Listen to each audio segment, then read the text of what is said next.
Balik tayo sa mga balita sa bansa, dagdag sahod at health emergency allowance. Ilan lang po yan sa mga ipinapanawagan ng grupo ng health workers na nagkikilos protesta ngayong pong araw. May ulat on the spot si Manny Vargas ng Super Radio DZBB. Manny?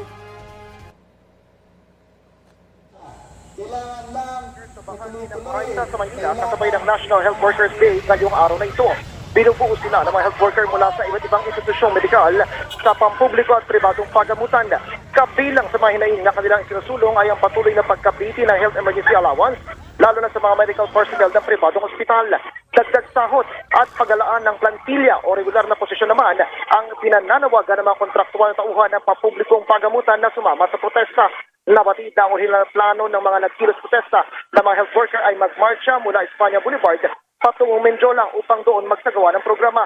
Kailan, hinarang sila na mga tauhan ng Manila Police District sa bahagi pa lamang ng Moraita at hindi na pinalusot papuntang Menjola. Miss Tony?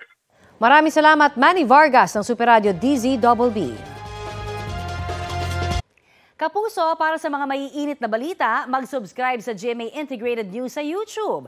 Sa mga kapuso naman abroad, subaybayan nyo kami sa GMA Pinoy TV at sa www.gmanews.tv.